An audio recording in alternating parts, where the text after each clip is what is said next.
Ladies and gentlemen, welcome to this extraordinary session of Athens Democracy Forum, which also serves as our grand finale for what has been a thought-provoking 3 days of debate and deliberation. I'm sure you will all remember that line from Monty Python, and now for something completely different. Well, here it is. Our next conversation is between the Prime Minister of Greece, Kiriakos Mitsotakis, and an Israeli intellectual, Yuval Noah Harari, who doesn't even have a smartphone and has declared that Homo sapiens, as we know them, will disappear in a century or so. That prediction may have seemed a bit hyperbolic a few months ago, but as we meet virtually and talk through face masks in the midst of the pandemic crisis, we have to take it more seriously. But while we're still here, let me welcome our speakers. Mr. Mitsotakis has been Prime Minister since July 2019, which has given him time to confront a Herculean set of crises, from the pandemic to the new tensions with Turkey. Mr. Harari is a bit harder to define. I guess he is what these days we call a public intellectual, whose ideas generate excitement, controversy, and debate, a bit like Socrates. I trust we'll get a bit of that here. Liz Alderman, our chief business correspondent for the New York Times, is here to keep things in check. So here's to politics, power, and the pandemic. Will this have traces of some Herculean and Socratian approaches? Liz, over to you. Well, thank you very much for that introduction, Achilles, and we're really pleased to welcome the both of you here today. I suppose it is appropriate to call this sort of, a dialogue between Hercules and Socrates. We do have brains and intellectual brawn here, that's for sure. Let me dive straight in. I do want this to be a conversation that is an unplugged conversation between the two of you, Socrates style. So I'm going to sort of sit in the background a little bit as the chorus and jump in from time to time to referee and maybe throw you all a few questions to steer the conversation in different directions. But you've all, obviously, you have been thinking a great deal about how the world will be different once we're through this pandemic. And Mr. Prime Minister, you have been very busy trying to, managing an entire country, steering a country through the pandemic, very successfully, making Greece in many ways a kind of a model for the world. And that has obviously involved striking a delicate balance in governance. So let me kick off your conversation, if I may, with something that you've all recently put out there. You wrote recently that in times of crisis, we face two choices: citizen empowerment and totalitarian surveillance, and nationalist isolation or global solidarity. For the both of you, where is the world coming down on that divide right now?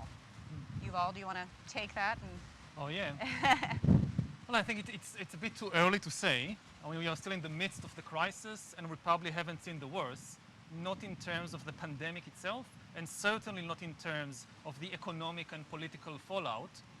The big battle is not between humanity and the virus. The big battle is between us and our own inner demons. And as you said, we are facing a choice. We can react to the crisis by going the way of authoritarianism and totalitarianism, trying to fight the pandemic by imposing a totalitarian regime from above, or by empowering the citizens. And similarly, we can react to the crisis by generating hatred and competition between countries, blaming the crisis on foreigners and minorities, or we can try to cooperate. Now, for me, it's obvious what is the right thing to do, but as a historian, I know that we should never underestimate human stupidity. It's one of the most powerful forces in history. And in many cases, like the choice should be obvious, but people still do the other thing. And my greatest fear is that when people look back in 40 years, 50 years at the COVID crisis, they will not remember the masks, they will not remember the virus, they will remember this was the time when surveillance really took over. This was the time when democracy failed and authoritarian regimes took over. It's not inevitable, it's still in our power to prevent this from happening, but that's the main fear. And you know, we are here looking at the birthplace of democracy in Athens on the Acropolis. And you know, democracy is very, very fragile. It's like a delicate flower that needs unique conditions to survive, whereas dictatorships are like weeds. They can grow almost everywhere. Here, the democratic experiment that began 2,500 years ago, it lasted only 200 years and then collapsed. And for more than 2,000 years, this place was ruled by foreign empires and dictatorships. Took a very difficult road to rebuild democracy. And I hope that we are not losing it again. Is that a legitimate concern in your view, I Prime think Minister? it is a legitimate concern, although I would argue that we have enough evidence that in terms of the two dilemmas which you highlighted, at least the Western world can come down on the side of citizen empowerment and global cooperation. Why do I say that? As far as the Greek quote-unquote experiment is concerned, we wouldn't have been successful in fighting the first wave of the pandemic had we not been able to engage citizens proactively and build a relationship of trust between government, and by government I mean the state, not necessarily the elected government, and citizens. It was not easy because we came out of 10 years of crisis when all our institutions were challenged, but we did manage to create a sense of collective destiny, which, however, also assumed changes in individual behavior, which is always, as you know, quite tricky to deliver. And it can never be totally imposed. And we did use technology, but I think we did it in a creative way. Because when we asked citizens, for example, to send out an SMS as to whether they actually plan to leave their house, you can argue that this was the imposition of the sort of a surveillance state. But we deleted all the data. And we made it very, very clear that it was a mechanism of collective empowerment rather than us having access to citizen data and monitoring them wherever they are. And we know that when it comes to behavior, you can't have a policeman next to everyone checking whether they wear or whether they don't wear a mask. So changes in individual behavior are critical, but in order for us to achieve them, first of all, the choices cannot be political. So wearing a mask is not a political statement. It's an act of self-defense, but also an act of solidarity, because you protect other people, especially your family, because we know that most of the transmission is taking place within the household. So it's an act to protect those who you love the most. So I'm a big believer that we can actually use data in a public, in an open way to help us drive educated decision making. Now, as far as the second point, let's say nativism, hatred versus global cooperation, I would argue that in spite of all the noise and everything that has happened, the fact that we're able to develop a vaccine in months, or even let's say 18 months rather than 10 years, is an unprecedented success of global cooperation. And the European Union, as a collective entity that rises above the level of the nation state, has been able to cooperate when it comes to vaccines. So there is no doubt how the vaccines will be distributed. It's going to be per capita. The European Union is purchasing vaccines and then distributing them to rich nations, poor nations, regardless, was using the same basic algorithm depending on the population. And then it's also putting out general guidelines as to how people will be vaccinated. So I'd say that this is a positive example of global cooperation, but of course we need more.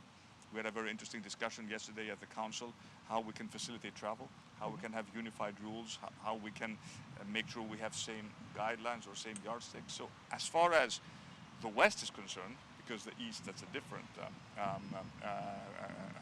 question. As far as the Western democracy is concerned, I think we can draw some positive conclusions as to how some countries at least have managed this. But I think you're leaving out maybe the most important part of the West, which is the United States. The EU has indeed been reacting, at least in recent months, in a much more cooperative way.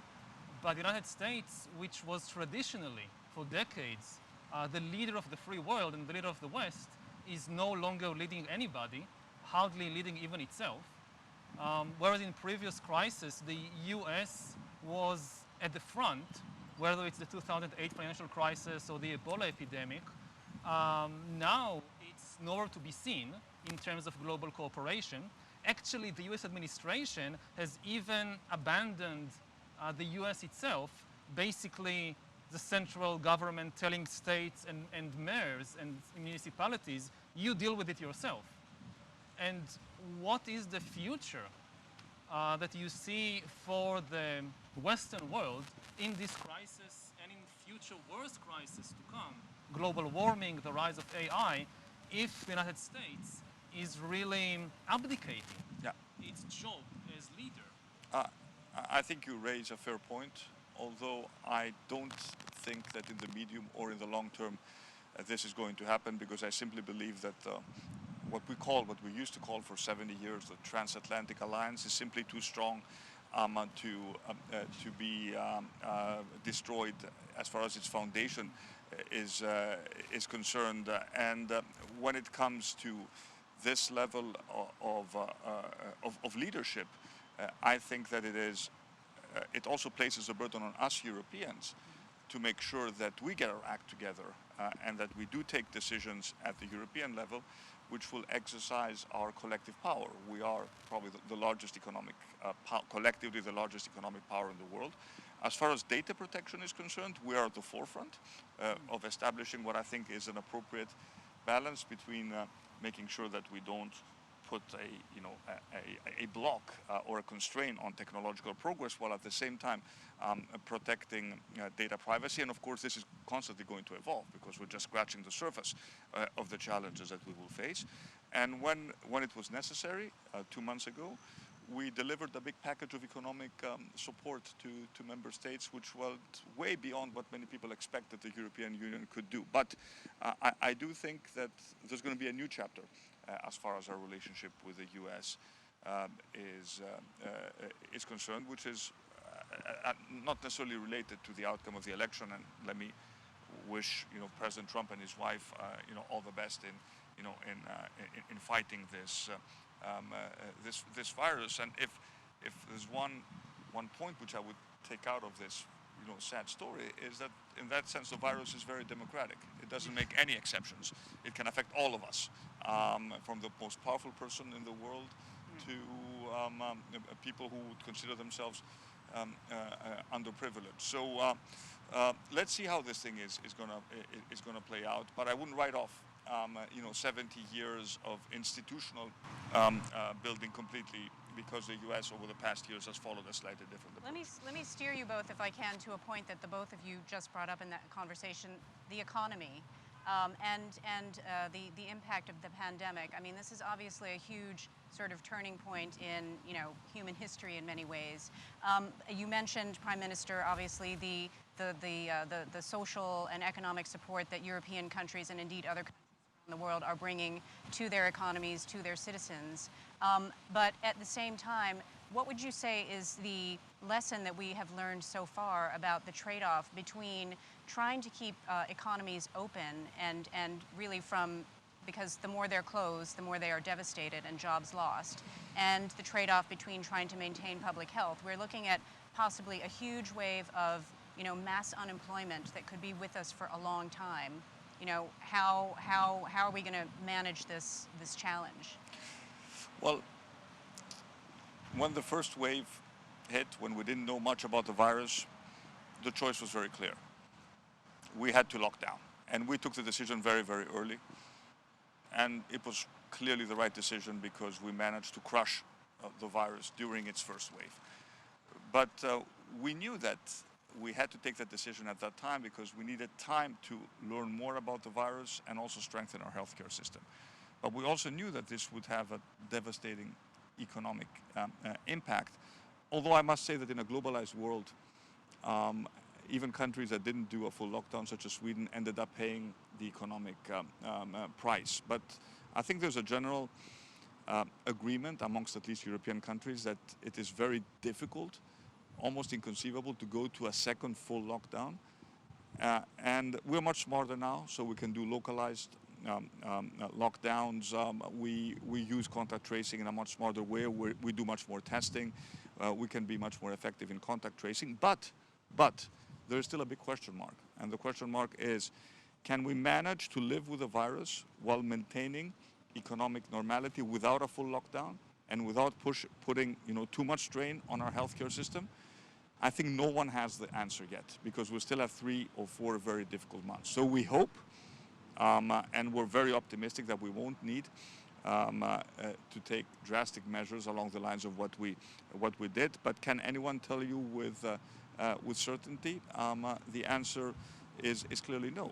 And as far as economic support is concerned, I think that even we in Greece supported the income of practically everyone, including the private sector.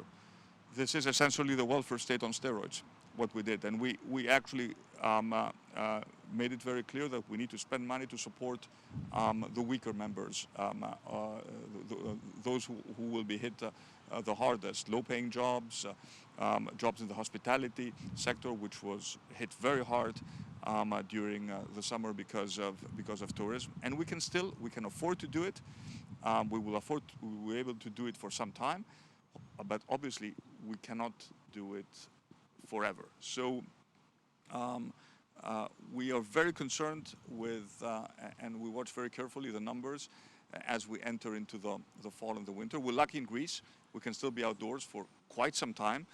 But then you look at countries such as Israel, for example, that did extremely well during the first wave and are facing a big crisis now. And you understand how unpredictable these things are. And sometimes there is also an element of randomness, as you will recognize in some of these events. You can have 2 or 3 super spreader events, and they can make all the difference. Yeah, I think the 2 main points about the economic crisis, and especially also unemployment, is the issue of automation and the issue of the global perspective, of the global safety net. First of all, we are seeing an enormous rise in unemployment because of the pandemic, and at the same time, I mean, you could have expected, okay, there'll be a period of large unemployment. Gradually, within a few years, things will return to normal and people will have jobs again. But this time it's different, because at the same moment, you also have a dramatic historical shift in the economy, which is digitalization and automation. So entire industries are being digitalized and automated, something that experts thought would take 10, 20 years and will have a problem in 2040. It's now accelerating. That, in my own university, we talked about moving online, digitalizing the university for years, and have done nothing. When the COVID strike, we did it in 2 weeks, just shifted the whole university online. Now, automation means that a lot of the people who lose their jobs will not have any job to return to, because the industry has changed or moved. And then the big question is retraining. There will be new jobs. The big problem is how to retrain people that before the crisis had one kind of job, I don't know, a taxi driver or a truck driver, to do something completely different. Now, rich countries, whether Germany or Japan or the US, they have the resources to actually massively retrain the workforce. But what would poorer countries do? If they can't retrain their workforce, they are facing not just unemployment like we knew in the past, they are facing the emergence of a useless class, a class of people who it's not that they don't have jobs, they don't have skills that are needed by the economy. And the other related problem is the global dimension. Again, conceivably, you can imagine that, let's say, the EU would come to help its weakest members and have an EU program to retrain the workforce, even in the poorer members. But then what happens in the Middle East? What happens in Africa? What happens in South America? entire countries might collapse, and the resulting chaos and violence and waves of immigration will destabilize the entire world. Now, Greece, which is on the front line of the immigration crisis in the Mediterranean, obviously needs to think not about only what happens to Greece and to Italy and to Spain, also what happens to Egypt, what happens to Turkey, what happens to African countries. And economically, my biggest concern is that so far there is absolutely no economic plan for the world. I mean, we are facing a global crisis, but we have only national or regional plans. We should have had a global economic plan months ago, but there is nothing of the sort. And the feeling is that on the global level, there are just no adults in the room. Everybody is taking care of themselves, and the weakest members of humanity, which are really billions of people, are being left behind. Is this COVID crisis accelerating a return to the nation state? Certainly COVID is a digital accelerator. We deliver digital services in weeks. We hadn't been able to do it for decades. Obviously we had put a lot of work in transforming the state, and I see the digital revolution as the only way to break through, traditional bureaucratic silos, and we've been able to start initiating this state re-engineering process by using digital tools, and it is very much appreciated by citizens. Again, very non-ideological approach, really appealing to the young, fighting a bureaucracy that has held Greece back for ages. This, I would argue, is almost an opportunity for us to leapfrog other countries because we're doing it in such a dramatic fashion, and the impact can be so significant. So certainly, the crisis is an accelerator. Is it a return to the nation state? Yes and no. There were also periods during the pandemic where every state was clearly out there on its own. I remember very well the first phase of the pandemic where we were all scrambling to find, protective gear. There was no European solidarity at the time. It did take us some time to get to that point. But I would certainly agree with you that if we want a global plan, we need the US engaged. And we probably also need China engaged at some point. It can't just happen without the two largest economies being engaged. The same is also true for climate change, which is probably the biggest existential challenge we are facing. On your comments regarding jobs, which I think is absolutely spot on, the biggest challenge that we face as policymakers is how do you put in place proper skills-based retraining programs that are actually appealing, and how do you explain to people where the jobs will be, not in the distant future, but in the near future. And how do we also explain to people that, a traditional university degree from a Greek public university may not necessarily be the way to earn a good living? We're currently tabling a piece of legislation where we are completely rethinking our technical education. Maybe plumbers or electricians may not be outsourced to robots before other jobs are. And we face in Greece a big shortage of technically skilled people. And sometimes we're also talking about jobs which may come from the past. Traditional craftsmanship is making a resurgence because there's more demand for it. Yet I don't see much interest in many areas in Greece for these types of jobs, which actually could be very well, very good paying jobs and also help regional development. So thinking 5, 10, 15 years ahead and making sure you make the changes now in your educational system is a challenge. I constantly use the example that a kid that starts elementary school today will graduate from high school in 2032, and from university, if we still have 4-year university curricula, then in 2036. But what sorts of skills are we giving our younger kids today to prepare for that world? So this is a difficult question. What is certain is that the EU has a lot of funding available for these types of programs, but then we also need to convince people that it's in their interest to get this type of training. It's not just us offering, let's say, an economic incentive for people to retrain. that may not be enough on its own if people don't understand that the concept of getting an education, getting a job, and getting a pension may no longer, is probably already is probably already obsolete. So we learn all the time. We'll change jobs probably more frequently. We've raised our retirement age. One good thing with the crisis in Greece is that we have already made difficult reforms that other European countries haven't even, contemplated yet. And of course, one last point, regarding what we learned from COVID. If you can not just live but work from anywhere, wouldn't you prefer to work from here? From Greece, from a Greek island, if you have, connectivity, safety, good healthcare.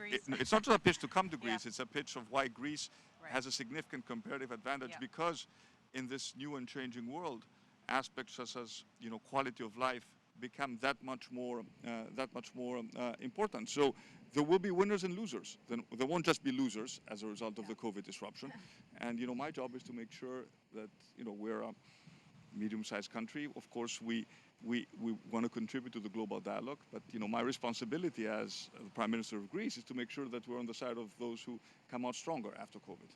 Can we circle? I'm sorry. Did you please make a point? Question. I mean, just about this point of, say, I don't know, accountants from Sweden coming to work from Mykonos or Crete, because the infrastructure is here, and even in university. I mean, if you teach on Zoom, if you teach online, so you can teach in Harvard, but instead of being in Boston during the winter, you can be in Greece. Why not? But then this raises the question of the digital infrastructure. Who owns it? I mean, as more and more of the economy and our social and private life shifts to the digital infrastructure, then isn't it time to make it a public good? And what kind of world is it when our entire lives are being conducted on platforms owned by private businesses and individuals, maybe on the other side of the world, that they have their finger on the switch that controls our entire life? They also have access to all the data. Now, you mentioned the efforts of the EU to regulate data privacy, but the issue is that Europe, I mean, there is now a digital Cold War between China and the US. Europe doesn't have any horse in the race. I mean, none of the big tech companies is European. So that's a huge, huge problem for Europe if it wants to really influence what's going on. To, again, give the worst case scenario, Greece has, in its history, had to deal with a lot of empires and foreign conquests. Now there is a new form of imperialism, kind of digital imperialism. To dominate a country today, you don't need to send in the tanks, you just need to take out the data. If you imagine, say, Greek politics in 20 years, when the entire personal records of every politician, every mayor, every journalist is held by somebody in Beijing or San Francisco or Moscow. When you're a kid, you don't have a Facebook account. But think about the politician in 20 years that she or he are running for office, and somebody has the entire record of what they did in college. Nobody can serve, no politician, the reputation of no politician can survive such a thing. You think of everything you've done in high school, in college, is in the hands of somebody. Well, I would argue, first of all, just to start from your last point, that this level of transparency, there's a thin line between transparency and which we all aspire to, and breach of privacy. And for us politicians, it's very, very difficult to draw that line. We assume that we live in a glass house and that everything we do is completely public. And frankly, one of the reasons why many capable people don't want to get involved in politics is exactly because they don't want to go through this. And I know exactly from experience how painful it can be for myself or my family to have to go through that exposure. That is a big challenge that we will face in terms of, it's a global challenge in terms of attracting talented people to the cause of public service. Now, in terms of digital, who owns the data and who owns the digital infrastructure, Look, Europe has taken important steps in terms of defining, critical digital infrastructure that it would like, and I think rightly so, to have within, European ownership. But we need to be honest. If that means that maybe some of the services will have to be more expensive, that's a trade-off we probably need to explain and be willing to to accept. When you look at how do you think about new technologies, we've just we'll be one of the first countries to auction off our 5G spectrum. We've taken a chunk of the proceeds, and rather than putting them in the budget, we've created a new fund that will support 5G ecosystem in Greece. So we're trying to, within again the capacity of a medium-sized European country, to play our own role in terms of developing technology. But you're right to point out that we need more sort of European champions in this game. If I may jump in here, because the issue that both of you are raising is one that actually has come up a lot during this conference, the much bigger issue and concern about digital democracy and also digital dictatorship, the dangers of digital dictatorship. You, Prime Minister, talked about how, for example, this country deleted data on the app, on the tracing app. There's a much bigger concern that we're getting in comments even right now from viewers as you both speak about, how do we sort of deal with sort of the dark side of technology, what we've been seeing on social media, the use of social media as platforms for digital manipulation, for political manipulation. Is this going to get worse before it gets better? How are we going to regulate that, especially at a time when, as you've pointed out, everybody is willingly giving themselves over to a certain type of monitoring now in the name of health, in the name of the greater good. What's to prevent that from actually being turned against people in some ways by their own leaders? Mm-hmm. First of all, the tech companies themselves have work to do. It's very, very clear, and the boundaries are not always very clear. But if, for example, Facebook has a policy of taking down pages that spread hatred or systematic misinformation, they are the aggregator at the end of the day. And if they don't do it, somebody else is going to do it for them. There's no doubt about that. Now, democracy is adjusting, and again, new media offer an opportunity for politicians to, I'd say, disseminate their message. And there is also an interesting element in that you no longer need, which is not good for your job, but you no longer need an integrator or an aggregator or an editor. It may be problematic because all the news that's fit to print, which is what the New York Times motto is, means that there is someone who places a framework and is editing it. On the other hand, it also gives the opportunity for someone to communicate directly, and gives and if you say something interesting, people will listen to you, or if you say something inflammatory, people will listen to you. So we have to recognize that human nature has two aspects. There's always a dark side to it, and social media can be a force for good, or it can be a force for bad.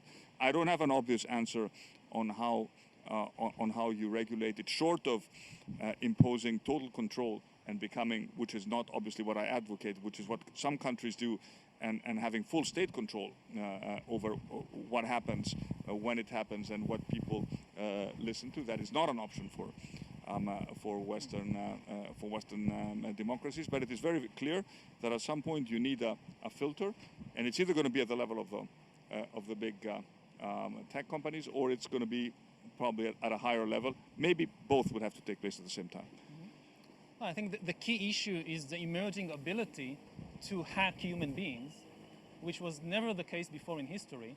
There is a lot of talk about hacking computers and smartphones and bank accounts, but the really big revolution we are living through is the emerging ability to hack people, to collect enough. If you have enough data on a person and you have enough computing power, you can hack that person you can understand them better than they understand themselves. You can know their political views, their sexual preferences, their personality, even better than they, and then you can completely manipulate them. And this is something that democracy, or frankly any other human society, never had to deal with before. It was impossible throughout history. And this really undermines our traditional ideas about democracy and open society, because democracy assumes free will from individuals, that we ultimately, nobody can manipulate us beyond a certain point. And it's the same with the free economy, that, you know, the customer is always right. In the end, corporations say customers have free will. But once corporations and governments have the ability to hack humans, then there is no longer free will.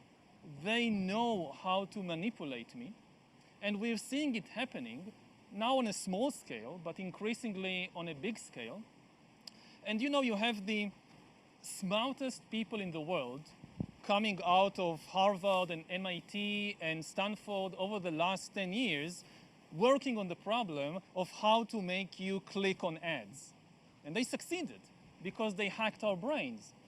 They discovered that the easiest way to grab your attention is to press the hate button, the fear button, the anger button in your brain. I mean, they discover what you already fear or what you already hate, and they show you maybe a fake news story about that, and you have an irresistible urge to click on it. What did he say this time? What did he do this time? It's really more powerful than you are. And this is a game changer. We are still working with the ideological and philosophical ideas of Plato and Aristotle and Kant and the Enlightenment thinkers, but they did not have to deal with machine learning systems that can hack human beings. So I think we really need, I have a deep faith in the ability of democracy to reinvent itself. The advantage of democracy over dictatorships and all other systems is that democratic governments are more willing to acknowledge their own shortcomings and mistakes, or if nothing helps, then they can just be replaced by another government. So democracies are more adaptable, but we have to be very clear about the nature of the threat we are facing. And really, I think we need to, first of all, acknowledge the weakness of human beings. The easiest people to manipulate are those who believe in complete free will, that anything I choose is my own, I do it for my own freedom. Realizing that no, you now live in a world where there are outside systems that can hack you is the first step towards building a more resilient democratic system. Yeah, 2 points. First of all, on the value of classical philosophy, I would argue that the thinkers of the past were very good at, first of all, trying to interpret a world they could not understand. And that's what made them, you know, extremely powerful. And it's the sort of same thought process that we need to go through now. There are aspects, there are questions. We ask questions which we don't know the answer to, but we're forced to come up with some answer because these are extremely relevant questions. To the issue of data manipulation, it is already happening too. I mean, the big tech companies are making a lot of money by using data which we consciously or maybe unconsciously provide them with, and making sure they offer us what they think is of interest to us. So they, and it is, you know, I remember that, you know, I don't remember who the CEO was, but it was a CEO of a big consumer goods company in the 60s who said, I know that 50% of my advertisement is money well spent. I just don't know what 50%. Well, now we know. Yeah.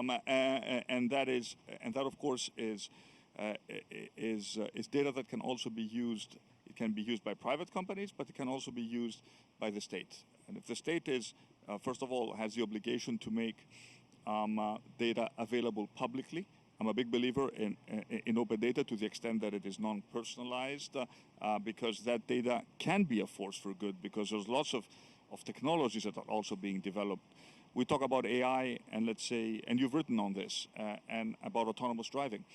And yes, it may destroy jobs, but it will also save, more than 1 million people die every year. Yeah. So we talk about, COVID is an opportunity to talk about the value of human life, above all. Well, let's think also about that angle. Last point you raised about the democracy. I think democracy can self-correct. We saw that in Greece.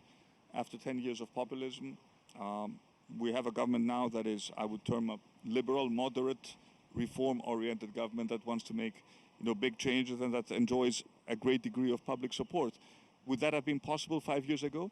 I don't know. Honestly, I don't know. But after 10 years of crisis and experimenting with populists, in our case on the left, Greek society was ready, and through an open democratic process chose to place their faith in us. And in 3 years, we will again go to the polls, and if they like us, they will probably vote for us again. If not, they will choose something else. And that is the beauty of democracy and its ability to self-correct. And we should not forget that we've also gone through, look at the history of other crises, look at the 30s in the US, and how leaders came up with extremely bold responses. These were democratic responses, but they also had a significant level of public support. Because at the end of the day, no democracy, no matter how strong it is, can impose big changes by simply referring to an electoral mandate. Because at some point they need to implement policies, and when they implement policies, they need to have enough people on board to at least give them the benefit of the doubt that the policies move in the right direction.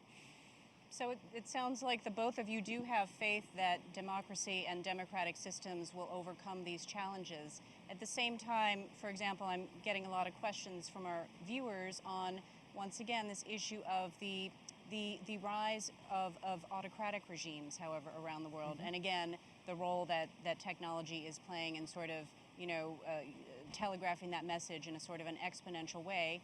People are interested in knowing, is the world going to basically turn more autocratic in the coming years, perhaps partly because of the major opening that the coronavirus is providing? Are we going to see a kind of almost a clash of civilizations emerging? I don't know. It depends on the decisions that people around the world take in the coming months and years. History is not deterministic. We still have agency, we still have the power to decide such things. The danger is that once you go autocratic, there is no way back.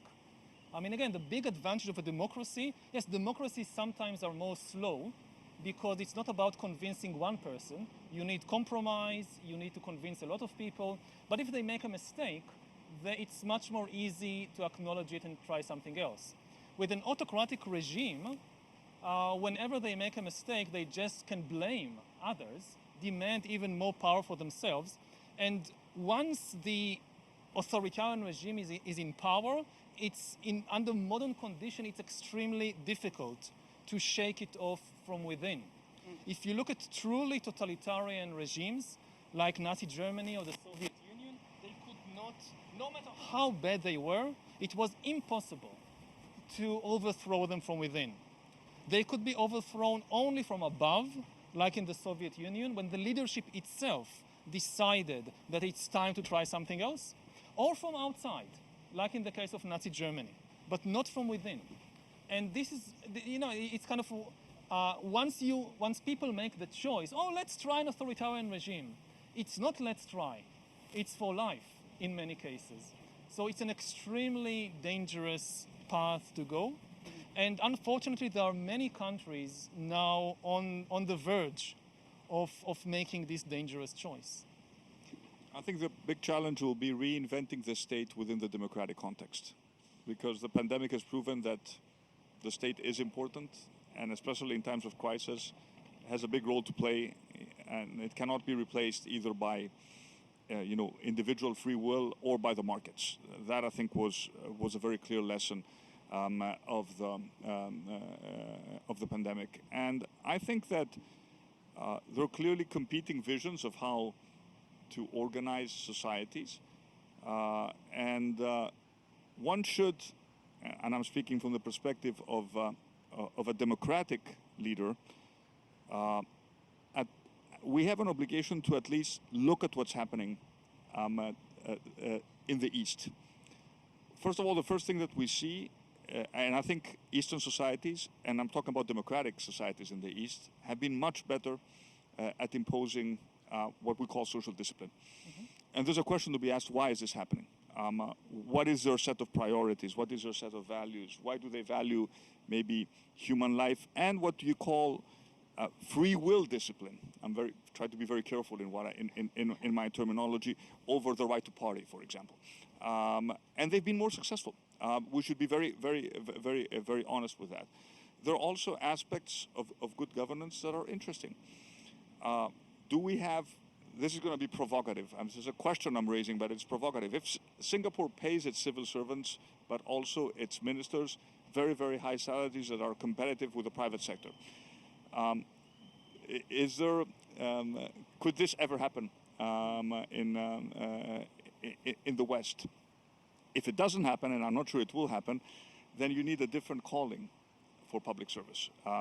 People, as it has happened in the past, people enter public service not because they were well paid, but because there was a sense of greater good that was being served. But if there's one thing which is a given, is that we cannot, as a state, we have to be competitive vis-a-vis the private sector in terms of how we use technology. We cannot outsource technological progress to the private sector, and it will happen if all the smart people end up working for Silicon Valley rather than working for the government. We're just about to run out of time here. Let me ask you, Mr. Prime Minister, do you have a question for Yuval? Yes. Well, I actually asked him what is his next book, and how do you communicate very complex ideas in a simple way, which I think he's very good at. And he actually told me that he's writing we're now just about to publish a graphic novel, a comic book for adults, which again tells the history of the world in a very different way. It was fun to write it. I mean, I think it's the most fun thing I ever done. I didn't draw myself. I draw like a 5-year-old kid. I teamed up with experts, with artists in Belgium and France.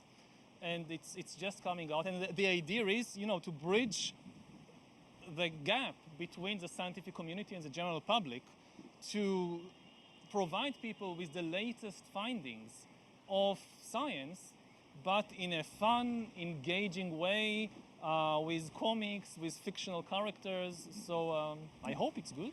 Well, I'm a big believer in the value of history.